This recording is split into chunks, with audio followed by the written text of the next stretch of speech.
Right now on Good Morning America First Look, Jimmy Kimmel is back. His emotional message to his late-night audience about free speech and the killing of Charlie Kirk. President Trump changing his tone on the war in Ukraine and his blistering message to the UN General Assembly, saying, quote, "Your countries are going to hell." Plus, UN officials releasing a statement about the escalator mishap that left the president and first lady standing still. A controversial decision in the wake of this historic flood that took the lives of 27 young campers and counselors in Texas. The unexpected announcement from Camp Mystic. A stunning close call. 2 passenger jets coming within 10 to 20 feet of each other. Car stunts going viral on social media turning deadly. Now prosecutors filing charges. Caught on camera, a neighbor running to rescue a family as their house goes up in flames. A second chance for the NFL player who set a record weighing 464 pounds.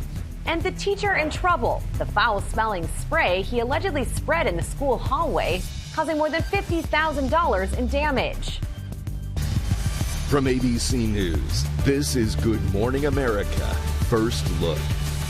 Good Wednesday morning. I'm Perry Russell. And I'm Elizabeth Schulze. We begin with the return of Jimmy Kimmel and his message after being suspended in the wake of controversial comments about Charlie Kirk. Kimmel was emotional, defending freedom of speech and thanking his supporters on both sides of the political aisle. President Trump also reacting. Here's ABC's Lionel Moise. Jimmy Kimmel back on air overnight, thanking his supporters, including those he doesn't typically agree with politically. It takes courage for them to speak out against this administration, and they did, and they deserve credit for it, and thanks. For telling their followers that our government cannot be allowed to control what we do and do not say on television, and that we have to stand up to it. Kimmel tearful at times when discussing the reason he was suspended, his comments about Charlie Kirk's murder. It was never my intention to make light of the murder of a young man.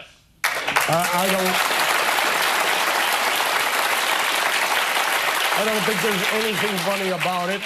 I posted a message on Instagram on the day he was killed, sending love to his family and asking for compassion, and I meant it, and I still do.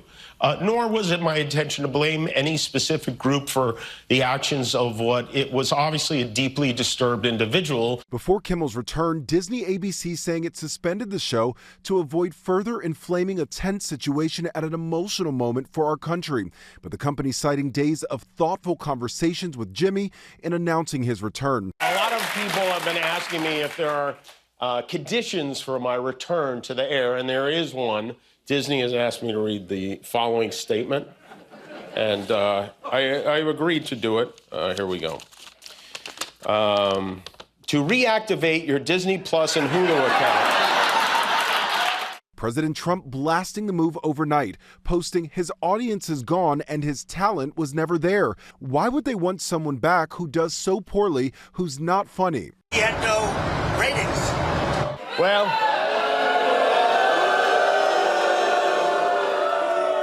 I do tonight. But Kimmel was not on the air nationwide. 2 companies that own ABC stations are still preempting the show. Sinclair saying discussions with ABC are ongoing as we evaluate the show's potential return. And Nexstar wants assurance that all parties are committed to fostering an environment of respectful, constructive dialogue in the markets we serve. This map shows just how many TV markets the 2 companies operate, nearly 25% of ABC stations. FCC Chairman Brendan Carr reacting to a post about calls to break up Sinclair, saying Democrats simply can't stand that local TV stations, for the first time in years, stood up to a national programmer and chose to exercise their lawful right to preempt programming. Comedian Joe Rogan also weighing in. I definitely don't think that the government should be involved ever in dictating what a comedian can or cannot say in a monologue. That's crazy. Kimmel was also in tears when discussing Charlie Kirk's widow and how powerful it was that she forgave the man who shot her husband, saying how touched he was in that moment. Elizabeth, Perry. Lionel, thank you. YouTube has announced a policy change that's getting praise from free speech advocates. It will soon allow some of the 2 million content creators banned during the pandemic to apply for reinstatement. Their accounts were shut down over content related to COVID and the 2020 election. A Florida courtroom erupting into chaos after the conviction of the man who tried to assassinate President Trump last year. Ryan Ruth tried to stab himself in the neck with a pen just after the jury took 2 hours to reach a verdict. Officers then dragging Ruth from court. He faces life in prison. Now to President Trump at the United Nations, shifting his tone on the war in Ukraine. The president also discussing immigration and clean energy, telling the UN General Assembly, quote, "Your countries are going to hell."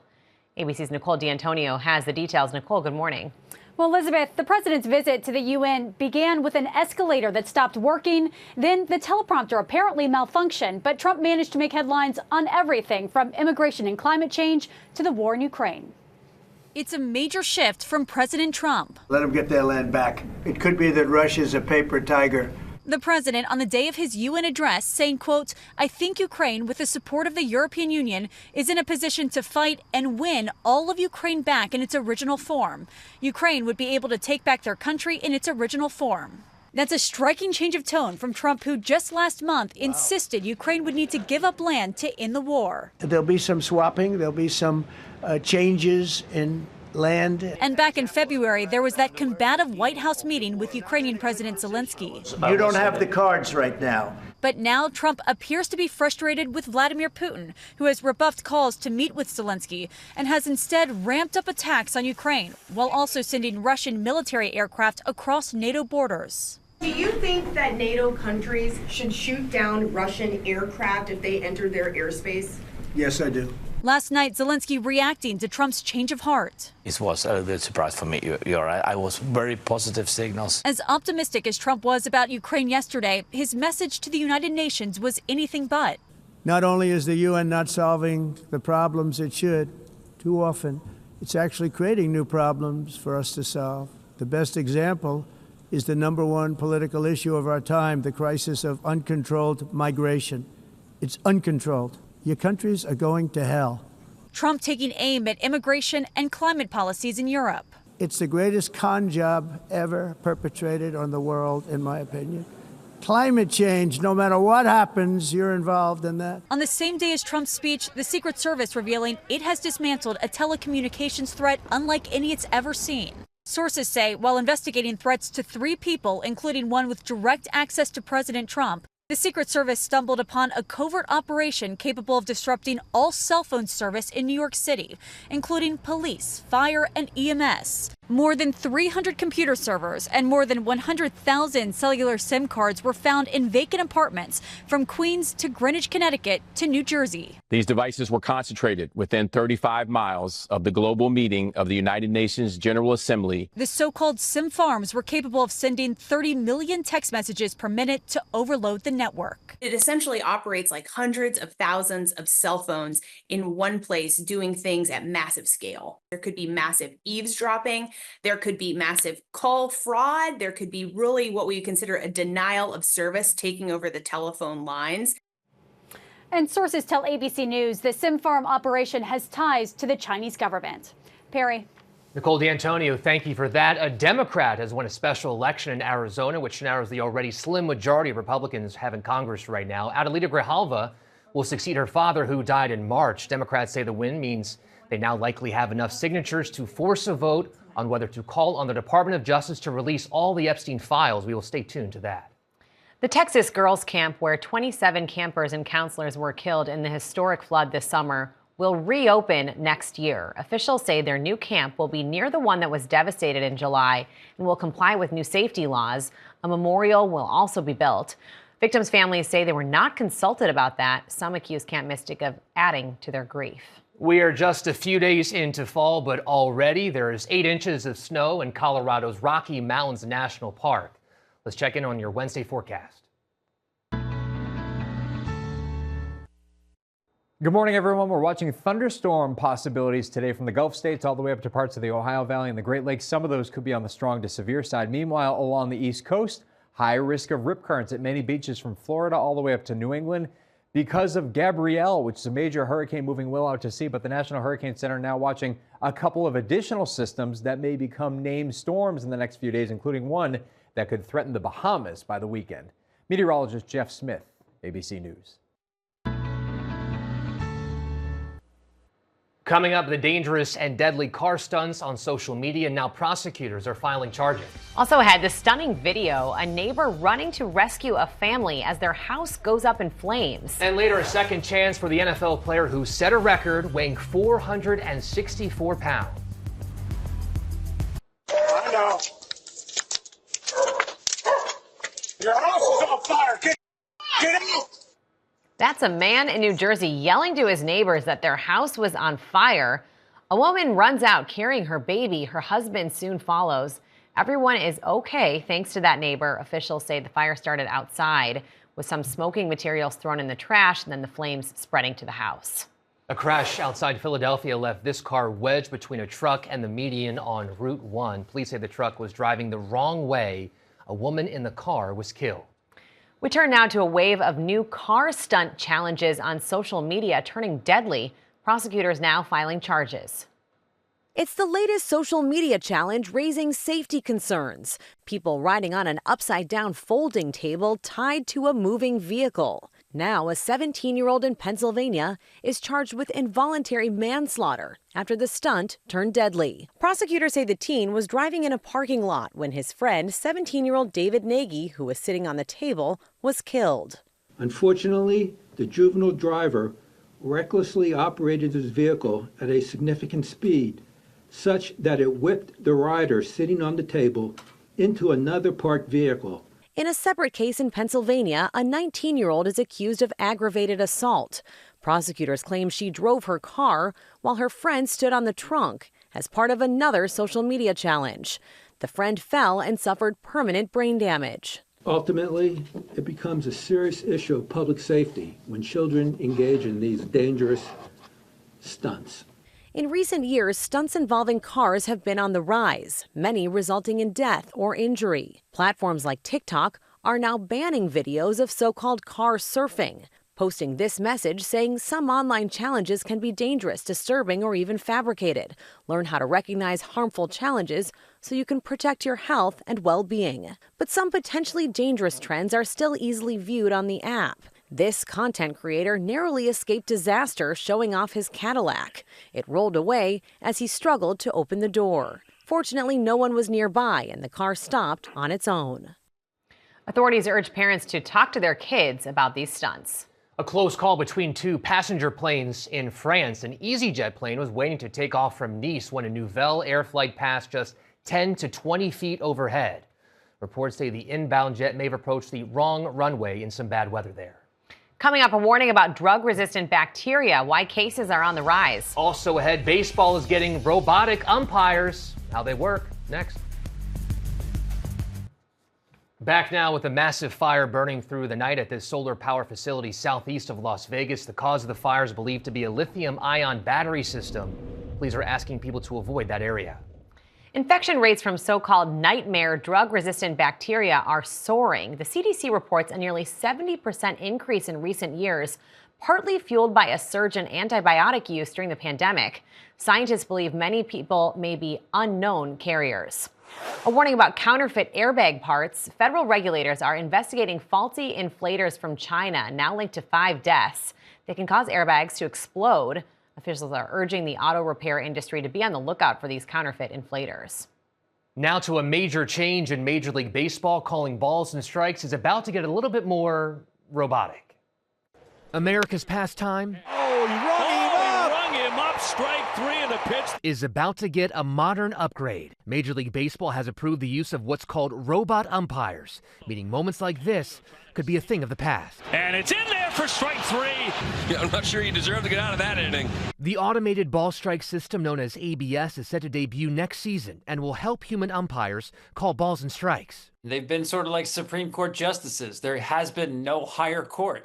But now, for the first time, there's sort of an appellate court where if the batter, the pitcher, or the catcher thinks the umpire made a mistake, they can say, hang on a second, we are going to appeal. The new system will allow teams to challenge up to 2 calls during a game. That's when ABS comes into play.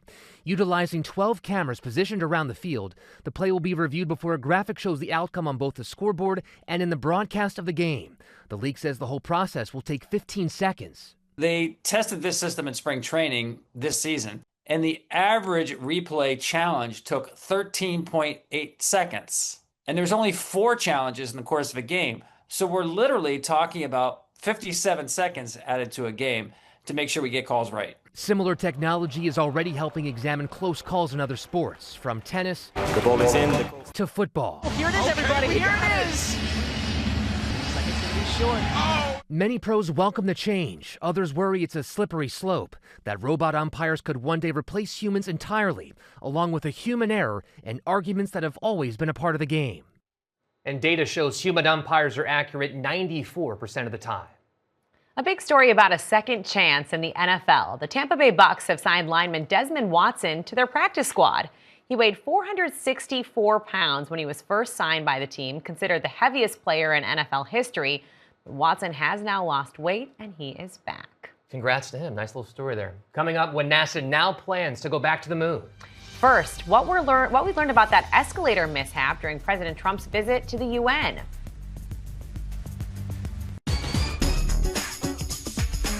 Time to check the pulse. We begin with the elevator mishap during President Trump's visit to the UN. By now you've seen the video, the escalator coming to a dead stop just as the president and first lady were stepping on. The UN now says a safety mechanism may have been triggered by someone taking the president's picture walking backward on the escalator. But the technical issues did not end there. As Trump began his speech, the teleprompter stopped working. These are the two things I got from the United Nations, a bad escalator and a bad teleprompter. Before the UN explained the escalator issue, the White House press secretary tweeted, if someone at the UN intentionally stopped the escalator, they need to be fired and investigated immediately. Well, the escalator incident pales in comparison to French President Emmanuel Macron's mishap. He was told he could not cross the street near the UN because of Trump's motorcade. He was stuck for half an hour, so he got on the phone and called Trump, or told that call was friendly. Next, get ready for NASA's first moon mission in more than 50 years. The space agency says it's on track to send a 4-person crew around the moon early next year, possibly as early as February 5th. The flight will gather data for future moon landings. Next, a teaching assistant is accused of deploying a foul-smelling spray at a school in South Carolina. But apparently this is no laughing matter. Alexander Lewis was arrested after he was allegedly caught on surveillance camera spraying the smell in the hall. The school had to spend $55,000 on inspections and repairs to the air conditioning. Finally, a clever bear in Tennessee finding its next meal. It was simple. Just walk right up to the truck, jump up, and grab the family's cooler. And then, nonchalantly take off. Piece of cake. Nice and easy. No need to apologize. Got some lunch right there. It's a big old bear, isn't it? We've got your top headlines coming up next.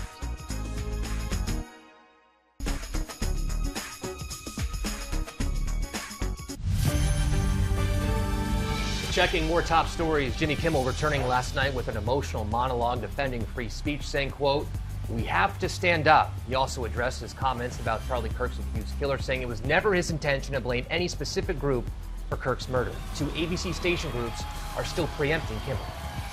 Lawmakers in North Carolina have passed a law named after the Ukrainian refugee fatally stabbed on a train in Charlotte.